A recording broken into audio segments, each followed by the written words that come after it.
Now, as we've been reporting, the federal government is again under pressure over its climate change policy, this time from a large number of its own MPs. Now, they want the renewable energy target, which is known as the RET, to be dramatically scaled back for the aluminium industry. To find out why, the ABC's Eliza Borrello spoke with Victorian Liberal MP Dan Tehan. They are unique when it comes to electricity use. The amount of electricity they use in production means that they stand alone when it comes to the costs that the RET imposes on them.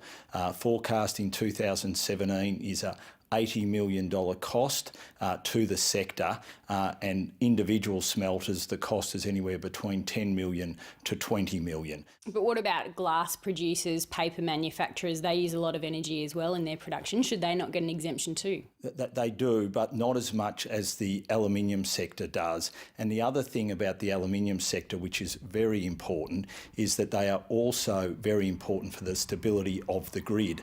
For instance, the smelter in Tasmania uses 25% of the electricity in Tasmania. In Victoria, it's roughly 10%. So we need them for the stability of the electricity grid as well.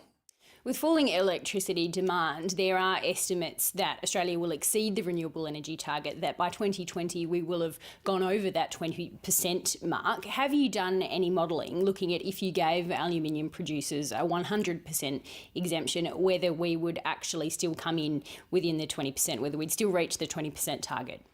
There has been assessments done by the aluminium industry which shows that if you gave aluminium smelting an 100% exemption, then you could still meet a 20% by 2020 real target. Now, why are you in particular concerned about this? Well, look, I have a particular interest. I obviously have the Portland aluminium smelter in my electorate. It employs 725 people. It obviously accounts for about 10% of the electricity usage in Victoria. But is there any actual noise from the company that they are going to cut jobs? Look, there is noise from the industry. They are concerned that there has been a smelter which has closed in the last 2 years, one which is scheduled to close this year.